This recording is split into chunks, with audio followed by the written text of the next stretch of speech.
The following is a project of our nonprofit newsroom. Support Midcoast Morning and local community-centered journalism today by signing up to be a monthly sustaining donor at chly.ca/donate. It doesn't take much money to support local news. Hello and welcome to Midcoast Morning. I'm Joe Pugh. Nanaimo City Council is going to be deciding Friday whether or not a number of projects will get funding in next year's budget. It's been a week full of conversations around the budget, with an e-town hall taking place Monday and a special Finance and Audit Committee meeting Wednesday ahead of Friday's meeting. Right now, the city is forecasting a property tax increase of 8.7%, though that number will change by the end of the day, depending on council's decisions.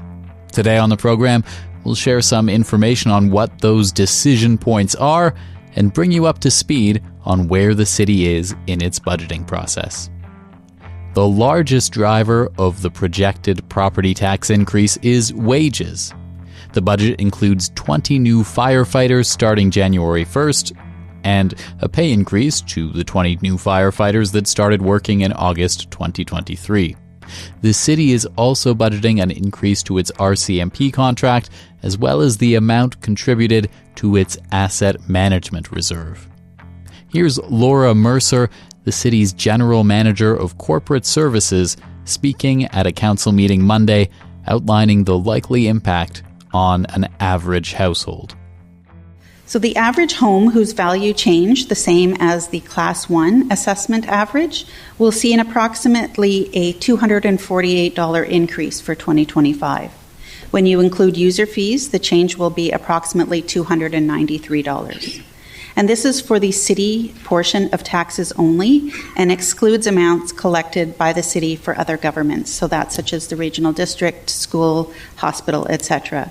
And, of course, it's before any homeowner grant is claimed. On Monday, members of the public had a chance to ask questions about the budget during an e-town hall. Here are some of those questions and responses. The next voice you hear will be that of Dale Burgos, Manager of Corporate Communications and Community Relations with the City of Nanaimo. First question, this is for Mayor and Council. Thank you to those who are working hard for our city concerning the City of Nanaimo budget. Are Mayor and Council aware Nanaimo city taxes are becoming extremely financially burdening to the average owner, and is this a consideration for the budget process to remain cost effective? Thank you. Thank you very much. I think, as you have heard from Ms. Mercer's comments tonight, the average homeowner is going to see an increase of slightly under $300, which is $25 per month. And I appreciate that in some families that may represent a fairly significant amount of money, but when looked at the overall income and what our average income is in the city, it's not that big a number. But of course, that is based on the current information that Council has. It's a general question. What is the budget for the Nanaimo Prosperity Corporation, and what economic benefit does the city receive on this investment of taxpayer dollars? Ms. Mercer, can you give us an exact figure? Yep. Nanaimo Prosperity Corp. For 2024, the budget was $515,850. And Councillor Thorpe, Mr. Comment. Thanks, Your Worship. Ms. Mercer gave the number there. I would just like to comment that I was saddened several years ago when we lost the Nanaimo Economic Development Corporation, because I think economic development is very crucial to the future of our city. So I was pleased when this Prosperity Corporation was formed. It's early days yet, but we are still hoping that it will be a beneficial investment on the part of the city. And viewers might recall that Council supported a motion I brought forward not too long ago to have quarterly reports from the Prosperity Corporation and other entities brought to Council so we could monitor the progress and make sure that we feel we're getting good value for our money. Thank you. Thank you. And I see Councillor Hemmons wishes to respond too. Please, Councillor Hemmons. Thank you, Your Worship, and thank you to the resident for the question. As Council's appointee to Prosperity, I just want to note that Prosperity, like Councillor Thorpe said, is quite a young and immature corporation to date. still kind of getting its feet. The executive director hasn't been on the ground for 6 months yet. However, some positive work has taken place, and I'll outline a little bit of that. Before I do that, I just want to remind listeners that Prosperity isn't just owned by the city, it's also owned by Nanaimo. It's co-owned by the Airport Authority, by Vancouver Island University, by the Chamber of Commerce, and by VIU. So just in the last 6 months, there's been an engineering recruitment pilot that is a cooperation of 8 local engineering firms to try to get engineer recruits to Nanaimo. Prosperity is supporting the creation of a business case for the new hospital build, and also supporting the creation of a supply chain and transportation infrastructure analysis. So kind of getting into a lot of different aspects of economic development. And I think in layman's terms, what I would say is that Prosperity is really the big players at the table trying to drive regional economic growth. Thank you. Next question online once again. It's a general question. Why is major industry taxed at a lower rate than light industry and business and or other? Am I mistaken to assume the city on average taxes smaller businesses and industries at a higher rate than big industries? Ms. Mercer. Thank you, Your Worship. So in 2009, council had a policy to reduce industrial tax rates to the same level as commercial, and that was undertaken and completed in 2014 with the last year of the shift in 2013. So the shift was done to lessen the impact on our tax base if we lost a major industrial taxpayer such as Harmac, which is what other communities were seeing, and that's the Council of the Day's decision, was to reduce the burden potentially on the taxes. So currently, for the city portion of taxes, light industrial, major industrial, and business all pay the same tax rate. We don't have a lot of industrial assessments in Nanaimo. Lots of lighter, but major industrial is not as high an assessment. And that was, like I said, the reasons were we didn't want lots of communities heavily tax their industrial properties. But when mills started to close, the burden shifted to residential. So currently, they all pay the same. If I can just offer a general response as well.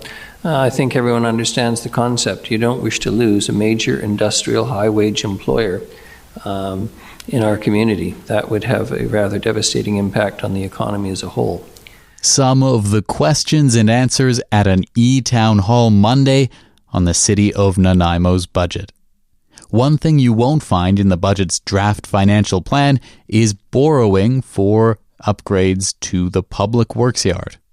The city had been seeking permission to borrow up to $90 million to complete upgrades to its public works yard on Labbayou Road. An alternative approval process was unsuccessful in receiving that permission after more than 10% of eligible voters submitted forms in opposition. In light of that, Council could put the issue to a referendum or abandon the plan to borrow for the time being. Here's the full discussion Nanaimo's Council had on the issue at Monday's meeting. The next voice you'll hear is Nanaimo's CAO, Dale Lindsay. There was responses received from more than 10% of the electorate, which means that we cannot proceed with the Public Works Yard borrowing bylaw 2024-7386 at this time. So Council's two main options are, when you get to this situation, is one, if you want to proceed with this borrowing bylaw, you need to proceed to a referendum, and the legislation outlines the time frame you have to proceed within. The second option is to abandon the bylaw. Staff are recommending, and if Council's interested, I can speak to it more, but staff are recommending that the Council at this time abandon the bylaw and direct staff to return back with options on alternative ways to complete the public works project. Your Worship, this was a request to the electorate for support of a financial program for proceeding, but at the end of the day, this still remains a project that we need to address, we need to complete. So our recommendation is to continue to direct staff to come back to look at ways to actually move this project forward. Happy to take any questions. Thank you very much, Mr. Lindsay. Questions for Mr. Lindsay? I must say, for what it's worth, obviously disappointing, and I agree with everything our CEO has had to say with respect to the importance of this project. It's the necessity for this project, and it's in the public interest to have it proceed. But at the same time, I think staff's recommendation is the sensible approach in the circumstances. If I'm not seeing Councillor Brown, please. Yeah, thanks, Your Worship. Hopefully just a quick question. One of the potential options would simply just to be to reintroduce bylaws and go to referendum anyways, right? So there would be really no disadvantage if that was the will of council to go that route. So sorry, Your Worship, if I understand the question, does this decision limit council in the future from electing to go to a referendum on this project? Is that the question? So the legislation requires that if this bylaw is defeated, we cannot bring the exact same bylaw back within six months. So there's a break there. So council could in the future look at a borrowing bylaw, for example, 6 months down the road, and decide to go to referendum. It's only a decision on whether to proceed on a referendum for this very bylaw right now. But on a separate bylaw, 6 months from now, you could reconsider those decisions, yes. Thanks so much. Thank you. Councillor Manley, then Councillor Armstrong. I was going to move the recommended motion. Seconded Councillor Perino. Wish to speak to it? Yeah, I think it's, it's unfortunate that this didn't pass, and I know lots of people don't like the AAP. Many people don't realize that in every other province in Canada, you don't have to get electoral approval to borrow long-term. Municipalities just go directly to the province. So it's great that you have an opportunity here to have a democratic voice, and the people have spoken about this. But this is a necessary project. And this public works yard is well overdue for being rebuilt. We have cinder block construction that will crumble in an earthquake. And the city is the fourth part of an emergency response. So you got fire, ambulance, police, and the city. And if we have an earthquake in this community, heaven help the folks that live downhill from a broken sewer main or water main.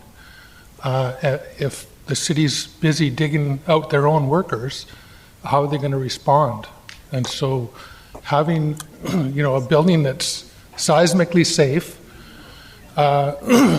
for city equipment, for where our fire trucks are repaired, where our city crews work, is imperative. It will be an emergency response center, and someday we will have an earthquake in our community, and people will be asking for the city to come out and help. So it is a necessary project. This is a process that is democratic, but it's not a process that happens in other provinces, and just wait to see what staff recommend going forward with this, because those buildings are older than I am, and I'm getting on. Thanks. Thank you, Councillor Manley. I'm not intending to crumble, and neither are you. Councillor Armstrong. Through you to Ms. Mercer. There's been some criticism that, we've known about this project for some years, and why aren't we saving for it? So if we were to start saving for it, even if we were to increase taxes every year by 5% a year, which I would say that'd be raise about $7 million, a 5% tax increase, is that correct? So it would take us still at least 15 to 20 years to save. And people would be upset that we've raised the 5% tax increase and we don't know how much it would cost. So if we were to do something like that, would it be more expensive us doing like the saving versus the long-term borrowing? Could you speak to that? Through your worship to Councillor Armstrong. So, long-term costs, obviously the faster you can get it done, the less expensive the project is. However, having several years of a 5% tax increase is also, just for one item, that's quite a burden to the taxpayers. So borrowing generally is the least expensive option in an individual year. Overall, it might be slightly be more expensive with interest, but it is the more affordable choice for most people. So less impact to the average tax-paying citizen, because that would be another option. Like because I do agree that this building has to be built. I know there's some people in the community that feel it's a Taj Mahal, and I've referred them to Saanich, which they're looking at building community work similar to ours, and they're at $220 million. So I think we've done a very good job of dropping it down. I know a lot of people don't agree. I've talked to different developers and construction people who say that our numbers are in line. They're not excessive compared to what it used to be. 5 years ago, we could have done it a lot cheaper. But again, as we talked about concrete, steel, everything's gone up. So I look forward to staff's report. Thank you. Thank you. Councillor Thorpe. Thank you, Your Worship. I was disappointed in the result of this, although not totally surprised. And I agree with the comments of those who have already spoken in the sense that I believe this project is absolutely necessary and needs to move ahead. And so for that reason, my initial reaction to this report was to favor the option of immediately going to a referendum. We've heard from the percentage of people that didn't like the process, which I understand, but I would like to hear from what I am convinced would be a majority of people who are in favor of the project. However, I understand also from the report, and I want to confirm this with staff, that we are constrained by provincial legislation that we would need to undertake that referendum within 80 days. Is that correct, Mr. Lindsay? Through the chair, that is correct, and it's 80 days from the close of the voting period. So it's not 80 days from today. So that would put us in the middle of January. The report does speak to that if this was somewhere that council wanted to go and pursue, we'd be recommending requests through for a ministerial extension to that. But it would, whether it was January or March, it would still have to be in the near future. And there'd be no guarantee of being granted an extension. And we're looking at the Christmas holiday season. We're looking at staff that are already facing extra burden with the budget talks that we're undergoing right now. So that being the case, I'm convinced to go along with the recommendation to abandon this bylaw and hopefully in 6 months' time pick up the torch again, and hopefully the electorate at that time will be happy, I think, or satisfied to support it. Thank you. Thank you very much. Not seeing any further speakers. All those in favor? Any opposed? None. Motion carries. Thank you, Mr. Lindsay. Nanaimo City Council discussing next steps after an alternative approval process failed to approve borrowing for upgrades to the city's public works yard.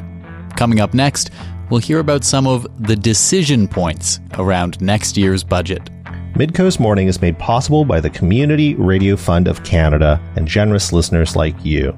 Support and grow our nonprofit newsroom project today at chly.ca/donate with a monthly or one-time donation. With your support, we can expand Midcoast Morning from 2 to 3 original programs per week to cover local news, current affairs, and arts and culture. Friday morning, Nanaimo City Council will be deciding on the fate of a number of projects that will influence next year's budget. At a meeting Wednesday, the City of Nanaimo's Finance Director, Wendy Fulla, outlined the issues Council will weigh in on. One of the decision points is whether or not to fund additional community safety officers. The Community Safety Officer program was launched in 2022. The city's website says the officers are intended to address contraventions of bylaws, incidents of public disorder, and to assist people in need, with an emphasis on voluntary compliance strategies. Here's Fulla outlining the business case to add more officers and the options Council will be presented with on Friday. The first business case is for the Community Safety Action Plan strategy. In April, at the Governance and Priority Committee meeting, the Downtown Nanaimo Safety Action Evaluation and Strategy Alignment Report was presented. A business case was prepared based on a motion from that meeting, and it has been separated into 2 different components for you to consider. One looks at additional community safety officers, and one looks at additional resources for public space cleanliness. For the Community Safety Officer Program, we have 2 options available. Option 1 is an expansion of the program, which includes 10 new CSOs and the conversion of a part-time bylaw steno position to permanent full-time to provide more administrative support. Implementation would be phased over 2 years. This provides two things. It will reduce the budget impact in 2025, and phasing the staff coming on board just helps with onboarding within the department. It's a lot to bring on 10 new CSOs at one time. We have two funding options available for this. One would use the general capital reserve for the 2 fleet vehicles and the EV charger that are recommended as part of the business case. This would have an estimated property tax impact of 0.33% in 2025, 0.36 in 2026, and 0.06 in 2027. And that would be the related motion if you decide to go that direction. The second option would fund both the operation and the Councillor Manley has a question. Yeah, sorry to interrupt, but I'm curious, are these 9 full-time community safety officers, are they already in the budget? They're already Through the chair to Councillor Manley, none of these decision points are in the draft budget. So the 9 new positions are not? Okay, thank you. No. Councillor Perino. Sorry, Your Worship, just to, I apologize. I did think that the community safety offers this initiative was part of the proposed 8.7. Not the case? Okay, thank you. Thank you. Just needed to verify that. But this would be coming out of the general capital reserve, is that right? Through the chair to Councillor Perino, there's two options. One, you could fund the capital portion of the project from the general capital reserve. Okay. So the business case recommends that there would be 2 fleet vehicles to support the 10 new positions, as well as an EV charger, because we are looking at electric vehicles. But the actual cost of the 10 community safety officers and the conversion of the position would be funded from general revenue. Okay. It would be an ongoing expense. All right, gotcha. Thank you. And then the second option that we have would fund both the operation and the capital purchases from general revenue. The estimated property tax impact, trouble with impact today, of this option is 0.41% in 2025, 0.34% in 2026, and 0.02% in 2027.